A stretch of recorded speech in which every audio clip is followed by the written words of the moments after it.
You're listening to the Strom Sports Show. It's good to have you with us today, live in New Jersey. You're listening to the Strom Sports Show on this Sunday morning. Steven Strom talking Minnesota sports with you on the TalkNorth.com podcast network, produced by Brandon Morton. All shows are posted onto our Twitter account at TalkNorth Pod, iHeartRadio, iTunes. If you want to advertise with us, just contact Jim Suhan on our website. Remember, we need downloads. Follow my Twitter at SSTROM32 for the tutorial. All right, so I've got a special guest coming on in a few seconds here, but I just want to introduce everything before I get started. So I work at a camp every summer. I go and work for my old high school coach, and this year Dave Hopla came in. And if you don't know Dave, this is the guy who travels to camps and clinics and everywhere, and he shoots and lectures, right? And you know, the rumor coming in was this guy barely misses 5 to 10 shots, and I'm not saying I was skeptical, but I'm like, man, that is I thought he was just going to shoot maybe, you know, block shots or something like that, but I was completely wrong. And I think he made 490 out of 500, and he does not take block shots.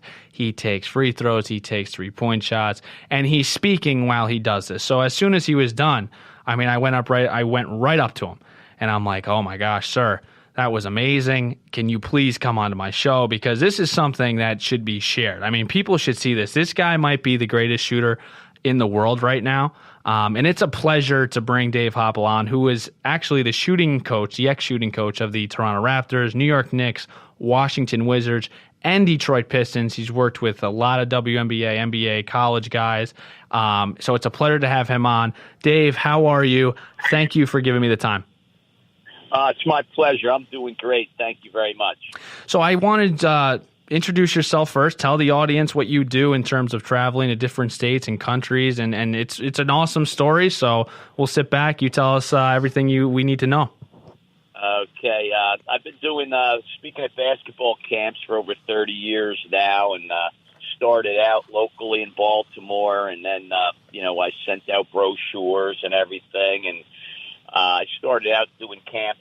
Just said, give me an hour, because nobody knew who I was. I went to a small JUCO, and then I went to a small college in Nebraska and everything, and went overseas and played. So I didn't have a big name or anything. So I started, giving an hour of my time at each camp, and then they started hiring me, and it just blossomed into a full-time position, and eventually, I was at a camp at UCF, Sunshine Invitational, and George Karl saw me there, and that was like my introduction to finally getting into the NBA years ago with the Sonics, and then it's blossomed into a full-time job, and now I do corporate motivational speaking called Shooting for Success and everything. So it's just gone to another level. That is awesome. Now, in 2005, just throw some stats at you. In 2005, Dave shot 98%.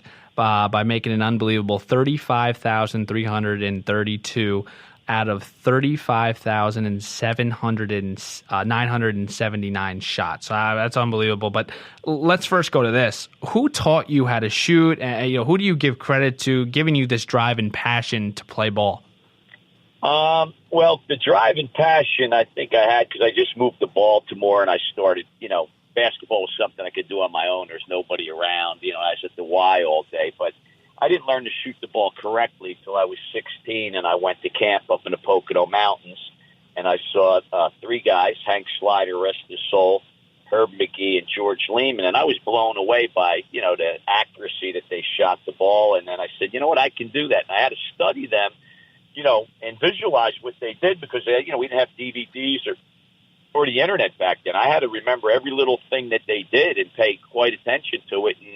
And I went home and tried to replicate and duplicate it. And then, from that time on, I started shortening my shots. And when I saw myself getting better, I wanted to practice more. And, and I just stayed with it. It's something I've done for, since I was 16, keeping track of my shots. And when I lecture, I have somebody, chart my shots when I lecture. Yeah, so every camp that Dave goes to, he gets some camper to sit, and it's all legit. I mean, he literally has a girl or boy, preferably a girl, because he says that girls are smarter, correct?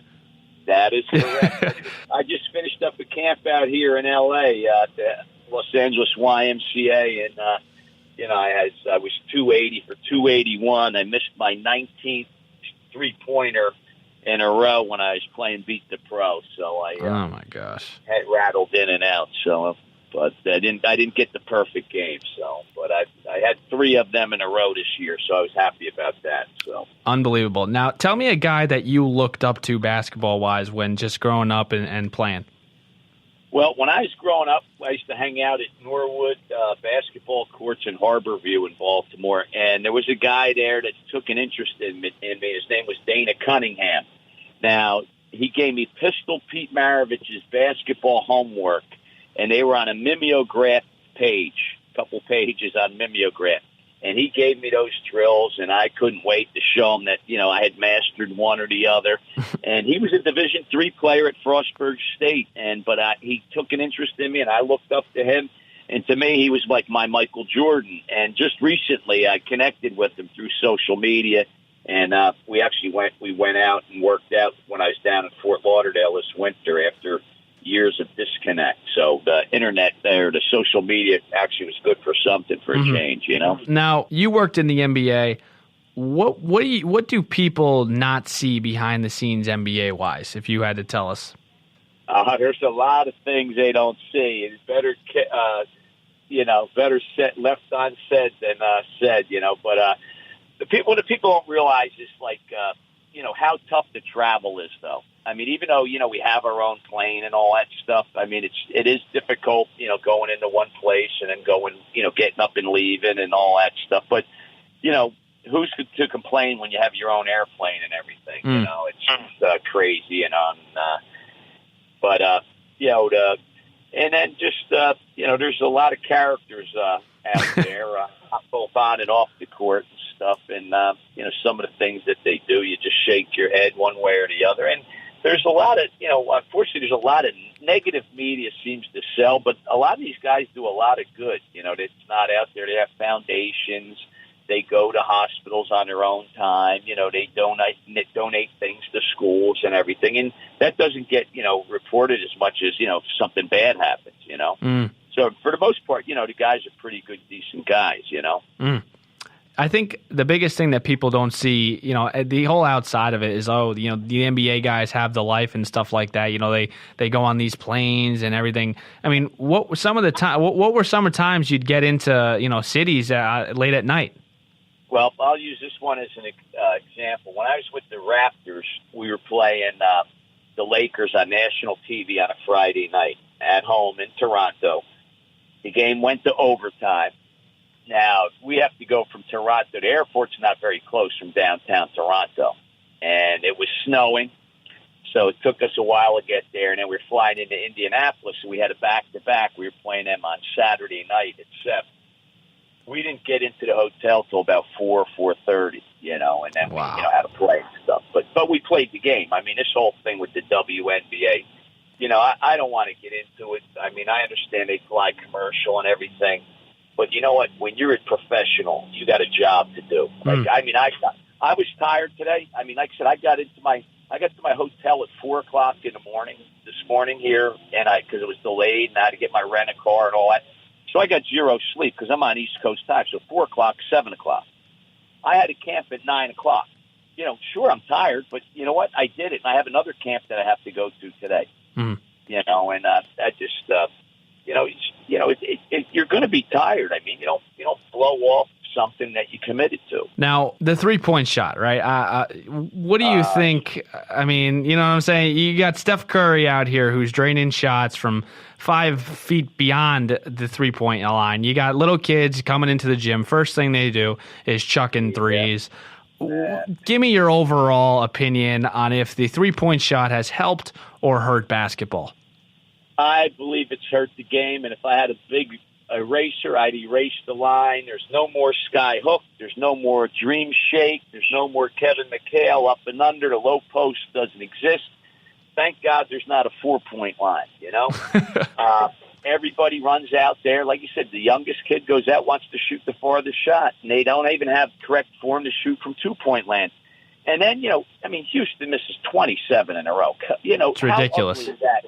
How ugly is that game when all you do is shoot threes? But every kid people don't realize Steph, he's one in a billion what he can do. You know, I mean, things that he does is ridiculous. He's an anomaly. Yep. And then everyone else thinks they can do that. I mean, I see these kids at these elite phenom camps taking 2 steps over midcourt, launching it, dropping their hands, turning back on defense, and their ball's an air ball or it hits the side of the backboard.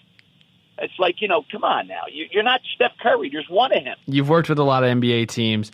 Give me a couple shooters that really stuck out to you, their work ethic, just the way they shot it. Give me a couple names that you were just like, wow, like this guy is really good. Number one on the list, the work ethic, you know, Kobe Bryant. I mean, just always early to the gym, never bored with the most basic fundamentals, gave 110% all the time. Drazen Petrovic, same thing. He was always early in the gym. After the workout, he'd say, come on, can we make another 100? Those guys had incredible work ethics, plus they were great players. I mean, you know, Kobe's skill set's off. So I've been, you know, disappointed in everyone since, like, you know, Kobe and everything. But, I mean, Gilbert Arenas was another one, had an unbelievable work ethic. It's just a shame that his injuries, you know, decimated his career. But he was, when he was healthy, he was an unbelievable player. I think people forget how good he really was. You know, Ray Allen, meticulous in his workouts, you know, his routine. And that's what a lot of young kids don't understand. They try to do 50 million things, and they're not good at anything. You know, you have to have a routine. If you're going to be a great shooter, you have to have a routine that you do consistently. And that's how you develop a consistent shot, by having a consistent routine, you know? 100%. Now, just outside of who you've worked with, if you had to give your Mount Rushmore of the best shooters in NBA history, I'd love to hear them. Well, you know, there's a great, you know, different eras. I mean, like, you know, now the three-point shot's so prevalent, you know. I mean, you know, Bird was a great in the three-point contest. And I'm sure if he was playing today, he would have shot a whole bunch more threes because it's just become such a big part of the game. But, you know, when the three-point line first came in the NBA, it wasn't utilized much. Yeah. I mean, didn't shoot much. When I was with the Knicks, we led the NBA in three-point makes. That record has been broken and shattered, and, you know, that was within 5 years. So, but I mean, Steph's going to be probably number one. He stays healthy because, I mean, he can catch and shoot. He can shoot it off the dribble, you know, and his range is, you know, unlimited. You know, Ray Allen, Reggie Miller, you know, Klay Thompson. I mean, you know, it's all, there's so many, you know, guys that can shoot. I mean, you know, Reggie was a great shooter, but you wouldn't teach somebody to shoot like him. Nope. You know what I mean? Nope. I think if you wanted to emulate one of the great shooter shots, you'd want to be more like Klay Thompson. He's very efficient in his shot. You know, he has no wasted movement and everything. Now, if you were working with just, say, a guy like Lonzo Ball, you just talked about Reggie Miller, obviously one of the greatest shooters of all time, had one of the funkiest deliveries, right? What do you think is more important at that point, mechanics, or is it like if you're teaching a young kid, are you telling him the mechanics, or are you telling him, listen, whatever you're comfortable with?